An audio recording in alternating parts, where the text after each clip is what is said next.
आजादी की 74वीं सालगिरह के मौके पर पीएम मोदी ने लाल किले के प्राचीर से देश को संबोधित किया। कोरोना काल के बीच मनाए जा रहे स्वतंत्रता दिवस के मौके पर पीएम मोदी ने देश को एक बड़ी खुशखबरी दी। राष्ट्र को संबोधित करने के दौरान कोरोना वायरस की वैक्सीन के बारे में बताया। अपने भाषण के दौरान पीएम मोदी ने कहा कि कोरोना वायरस को लेकर 3 वैक्सीन पर काम चल रहा है।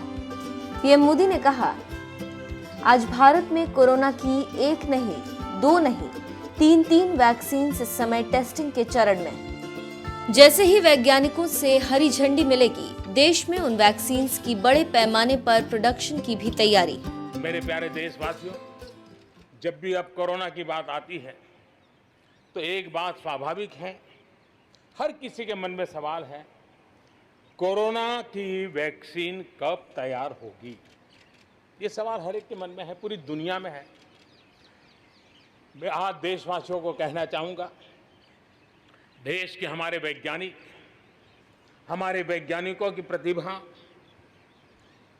एक ऋषि मुनि की तरह लेबोरेटरी में जी जान से जुटे हुए हैं, अखंड एक निष्ठ तपस्या कर रहे हैं, बड़ी कड़ी मेहनत कर रहे हैं और भारत में 1 नहीं, 2 नहीं, 3 वैक्सीन उसके टेस्टिंग के अलग अलग चरण में है।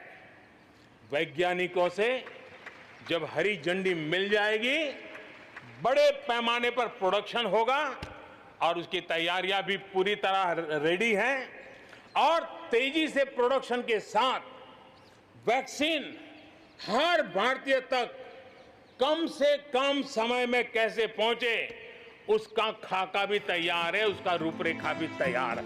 अपने संबोधन में पीएम मोदी ने कोरोना वायरस को लेकर कहा कि जब कोरोना शुरू हुआ था, तब हमारे देश में कोरोना टेस्टिंग के लिए सिर्फ 1 लैब थी। आज देश में 1400 से ज्यादा लैब्स हैं। आज से देश में एक और बहुत बड़ा अभियान शुरू होने जा रहा है। इस कोरोना के सेक्टर में, कालखंड में हेल्थ सेक्टर की तरफ ध्यान जाना बहुत स्वाभाविक है और इसलिए आत्मनिर्भर की सबसे बड़ी सीख हमें हेल्थ सेक्टर ने इस संकट के काल में सिखा दी है और उस लक्ष्य में प्राप्त करने के लिए हमें आगे भी बढ़ना है। अब देखिए, कोरोना के समय, उसके पूर्व हमारे देश में सिर्फ 1 लैब थी टेस्टिंग के लिए।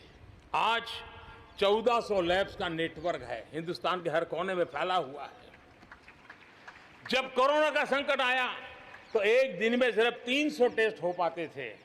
इतने कम समय में हमारे लोगों ने वो शक्ति दिखा दी है कि आज हर दिन 7 लाख से ज्यादा टेस्ट हम कर पाए। कहाँ 300 से शुरू किया था और कहाँ हम 7 लाख तक पहुंच गए। गौरतलब है कि इस समय भारत में कोरोना वायरस के केसों की संख्या 24 लाख से ज्यादा पहुंच गई। पूरी दुनिया में भारत अब अमेरिका और ब्राजील के बाद तीसरे नंबर पर है।